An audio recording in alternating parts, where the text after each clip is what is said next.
This is death. Halo's hero, the Master Chief, is Xbox's not-so-secret weapon in the next-generation console showdown with PlayStation. The new game, Halo Infinite, has its action centred around the Master Chief, now battling a foe called Asherum, a bad-tempered space bad guy who leads the distinctly unfriendly-sounding Banished. Fight hard! I sat down with Bonnie Ross, the head of all things Halo at Microsoft, and Phil Spencer, head of Xbox, to talk about the Master Chief's first next-gen outing. So as far as Halo Infinite next-generation consoles are concerned, is it all about graphics that are so sharp you can see the sweat on the brow of an alien before you dispatch them and zero load times, or is there more to it than that?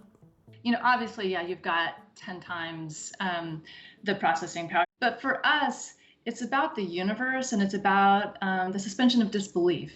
We've talked before, not just in Halo, but in video games, how agency, about how player choice is one of those things that really connects you to the story. You now have, I think, more choice in the decisions that you make as Master Chief, which I do think in the long run is a mechanism for connecting you to the story that's there.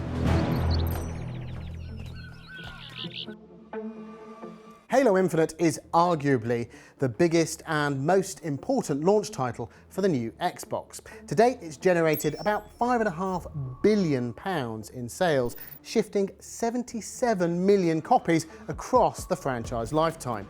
Big numbers. The first Halo, Combat Evolved, released for the original Xbox back in 2001. Developed by Bungie, it combined cinematic storytelling with satisfying combat, and for the time, incredibly lush visuals.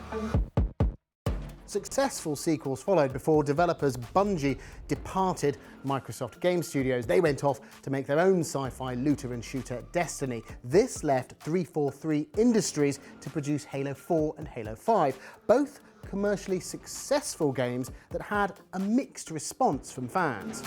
I think with Halo 4, we told a beautiful story. I think that I'm really proud of what we did with campaign, but I think we fell down with multiplayer. I think we were trying to probably do some Me Too's with some other, trying to focus on what other games were doing versus thinking about Halo. With Halo 5, it's kind of like we reversed our learning. I think that the Halo 5 story, it's a fine story. I don't think it's a great Halo story with Master Chief at the focus. But then on multiplayer, I'm incredibly proud with what we did with multiplayer. So third time up at the bat, I hope that we learned and we're bringing them both together and making sure that we get it right this time. It's a new game on a new console, so the Master Chief has some new kit to play with, including this, the grapple shot. And the drop shield, which provides the Chief with temporary cover. Plenty of old favourites, of course, return. Halo Infinite wasn't the only Series X game Microsoft showed off.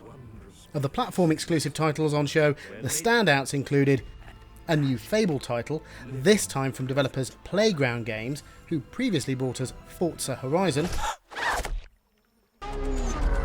Speaking of Forza, there's a new Forza Motorsport for Series X with visuals so sharp they should carry a health warning. On this evidence, Xbox seems to have got some of its mojo back. We'll find out if it's enough to face down the challenge of the PlayStation 5 when Xbox Series X launches later this year. Okay, big guy.